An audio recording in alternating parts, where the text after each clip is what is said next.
पढ़ेंगे वर्क के बारे में कि ये वर्क का दूसरा पार्ट है। यहाँ पर हम पढ़ेंगे कि एक ग्रेविटेशनल फोर्सेस के बारे में पढ़ेंगे, ग्रेविटेशनल फील्ड के बारे में पढ़ेंगे कि यहाँ पर वर्क कैसे होता है। ठीक है, तो यहाँ पर ग्रेविटेशनल फोर्स के बारे में डिस्कस करने से पहले हम पढ़ेंगे कि ग्रेविटेशनल फील्ड क्या है। ग्रेविटेशनल फील्ड क्या है? Space around the earth. Space है अर्थ के चारों तरफ एक स्पेस है जहाँ पर ग्रेविटेशनल फोर्सेस लग रही हो किसी बॉडी पर, उसको हम कहेंगे ग्रेविटेशनल फील्ड। ग्रेविटेशनल फील्ड एक सर्टेन रीजन, एक फील्ड है अर्थ के अराउंड एक फील्ड है जहाँ पर ग्रेविटेशनल फोर्सेस लग रही होती है एक बॉडी पर, या किसी बॉडी पर ग्रेविटेशनल फोर्सेस लग रही होती है तो उसको हम कहते हैं ग्रेविटेशनल फील्ड। जब भी बॉडी मूव करती है ग्रेविटेशनल फील्ड में तो वर्क ग्रेविटेशनल फोर्स की वजह से ही होता है। जब भी ग्रेविटेशनल फील्ड में जब बॉडी मूव कर रही होती है तो ग्रेविटेशनल फोर्सेस की वजह से ही वर्क हो रहा होता है। यहाँ पर अगर हम देखें तो यहाँ पर बॉल है, यहाँ पर एक यहाँ पर बॉल है, यहाँ पर अगर इस बॉल को मूव करा रहे हैं तो यहाँ पर फोर्स से वर्क को, यहाँ पर ग्रेविटेशनल फोर्स से वर्क कराएगी, क्योंकि हमें पता है कि वर्क क्या है, dot product of force and displacement. यहाँ पर डिस्प्लेसमेंट हो रही है एंड फोर्स जो यहाँ पर आ रही है वो है ग्रेविटेशनल फोर्स। तो वर्क डन होगा ग्रेविटेशनल फोर्स की वजह से। ठीक है, तो यहाँ पर हम पढ़े तो पहले पॉइंट क्या है, the force with which earth attracts body towards its centre is का ग्रेविटेशनल फोर्स। यहाँ पर जब वो फोर्स जो अर्थ अर्थ प्रोड्यूस करती है, वो फोर्सेस जो अट्रैक्ट करती है बॉडी को उसके सेंटर की तरफ, उसको हम कहते हैं ग्रेविटेशनल फोर्स। ग्रेविटेशनल फोर्स उस फोर्स को कहते हैं जब बॉडी को अट्रैक्ट करती है अर्थ अपने तरफ। ठीक है, तो दूसरी पॉइंट क्या है, gravitational force is equal to weight. Gravitational force weight के बराबर होता है। अब मैंने बताया हुआ है कि वेट हमेशा फोर्स के बराबर होता है। वेट की डायरेक्शन भी वेट की डायरेक्शन भी नीचे ही होती है, यहाँ पर नीचे होती है towards the centre of the earth, and यहाँ पर ग्रेविटेशनल फोर्स भी हमें टुवर्ड्स द सेंटर ऑफ अर्थ लग रही होती है। तो यहाँ पर फोर्स एंड वेट एक ही है।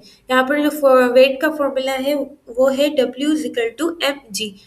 एम मास है, जी ग्रेविटी है। ठीक है, नेक्स्ट पॉइंट क्या है, when body moves towards centre of earth it is said to be positive and when body moves away from the centre of earth it is said to be negative work.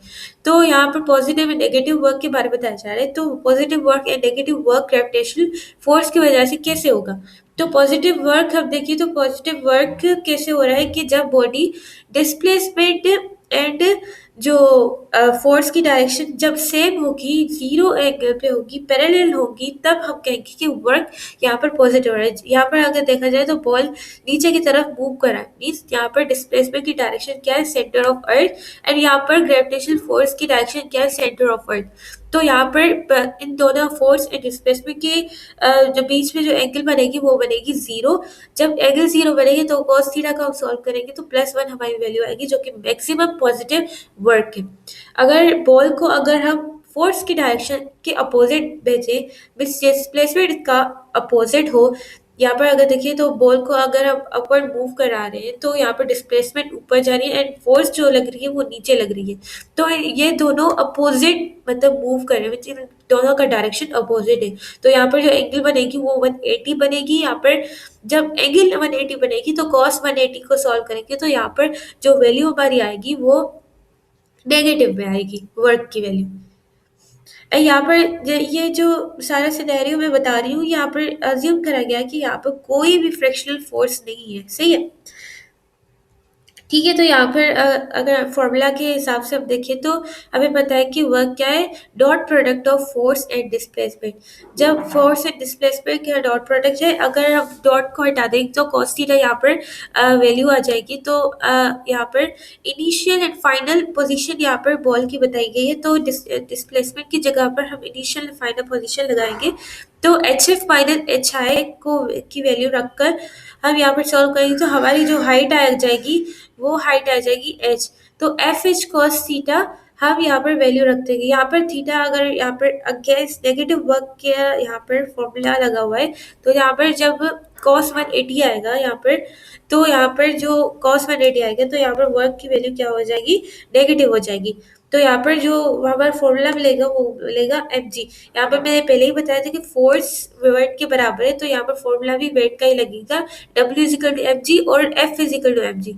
यहाँ पर Newton's का भी formula है F is equal to M A, या M ए को आप ए जो acceleration है वो ग्रेविटी की वजह से भी है, तो F इजिकल एम ए या F is equal to M G बात एक ही है। यहाँ पर नेगेटिव साइन शो कर रही है कि डायरेक्शन ऑफ फोर्स से अपोजिट है to the direction of displacement. ठीक है, यहाँ पर जो बॉडी, यहाँ पर जो वर्क स्टोर हो रहा है बॉडी में वो as a potential energy store हो रहा है, क्योंकि यहाँ पर सर्टेन हाइट पर पहुंच जा रही है। अब नोट करें कि वर्क डन डिपेंड करती है initial and final position. Initial and final position पर क्यों करती है, क्योंकि यहाँ ये इनिशियल एंड फाइनल पोजीशन किसको कहते हैं, यहाँ इनिशियल एंड फाइनल पोजीशन हम कहते हैं डिस्प्लेसमेंट को। तो वर्क जाहिर सी बात है फोर्स एंड डिस्प्लेसमेंट का प्रोडक्ट है, तो डॉट प्रोडक्ट है, तो इस वजह से डिस्प्लेसमेंट पर ही डिपेंड करेगी ये। क्लोज पाथ में वर्क जीरो होता है, क्योंकि क्लोज पाथ में डिस्प्लेसमेंट जीरो होती है, क्योंकि initial and final position same ही होती है। यहाँ पर अगर बॉडी स्टार्ट करी जाए एक ही सेम पॉइंट पर, वो क्लोज पाथ फॉलो करके सेम पॉइंट पे आ जाए, तो यहाँ पर ना इनिशियल पोजीशन आई ना फाइनल पोजीशन आई, पॉइंट एक ही रह गई। तो यहाँ पर डिस्प्लेसमेंट जीरो होगी, जब डिस्प्लेसमेंट जीरो होगी तो यहाँ पर फोर्स से जीरो से मल्टीप्लाई होकर वर्क की पूरी वैल्यू जीरो दे देगा। तो इस वजह से हम कहते हैं कि work done in close path हमेशा जीरो होता है। Work done along any path is same, work done हमेशा किसी भी पाथ में से होता है, क्योंकि ये पाथ पर डिपेंड नहीं करता, ये ग्रेविटेशनल फोर्स के हिसाब से बताया जा रहा है, तो हर किसी के लिए ये एप्लीकेबल नहीं है। A field of force in which work is independent of path of work in close path is zero is called conservative force. मतलब वो फील्ड ऑफ फोर्स जहाँ पर वर्क इंडिपेंडेंट है पाथ के एंड वर्क क्लोज पाथ पे zero है, तो उसको हम कहेंगे कंजर्वेटिव फोर्स। वर्क इंडिपेंडेंट है पाथ के एंड वर्क क्लोज पाथ पे जीरो है, तो उसको हम कंजर्वेटिव फोर्स कहेंगे। अगर ये दोनों चीजें मतलब इनमें से कोई भी एक अगर फॉलो नहीं कर रहा कोई, तो उसको हम नॉन कंजर्वेटिव फोर्स कहेंगे। Thus, gravitational field is a conservative field.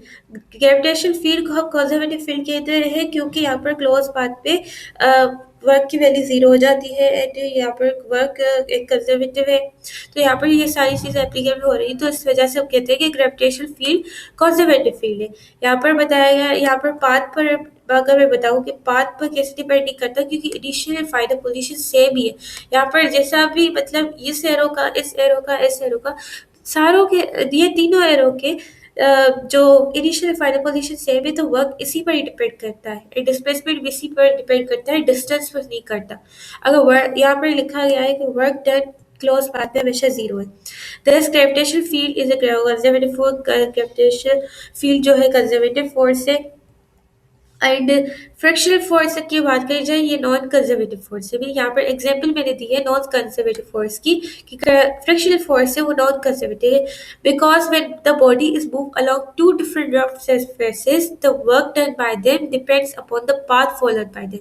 यहाँ पर जब बॉडी फ्रिक्शन हम क्या कहते हैं कि जब बॉडी पर फोर्स अप्लाई करी जाए, यहाँ पर वर्क हो अपोजिट डायरेक्शन में, तो हम उसको फ्रिक्शन वगैरह कह रहे हैं। तो अगर बॉडी को टू डिफरेंट सरफेसेस पे डिफरेंट पाथ पर हम मूव कराए, तो वर्क वरे करेगी दोनों की। तो यहाँ पर कह सकते हैं कि यहाँ पर ये चीज़ जो है वर्क इंडिपेंडेंट पाथ, यहाँ पर ये फ्रिक्शन अप्लाई नहीं करी या ये फॉलो नहीं करी, तो इस वजह से हम कह रहे हैं कि ये नॉन कंजर्वेटिव फोर्स है। ठीक है, यहाँ पर दिखाया जा रहा है कि यहाँ पर पाथ दिखाया जा रहा है कि यहाँ पर इस तरह का पाथ है, यहाँ पर इस तरह का पाथ है, तो दोनों की फ्रिक्शन की वैल्यू चेंज होगी।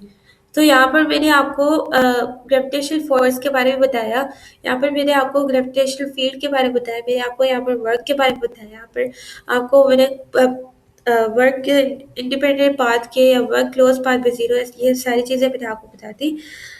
आई होप आपको ये लेक्चर अच्छा लगा होगा। Thank you so much. अल्लाह हाफिज़।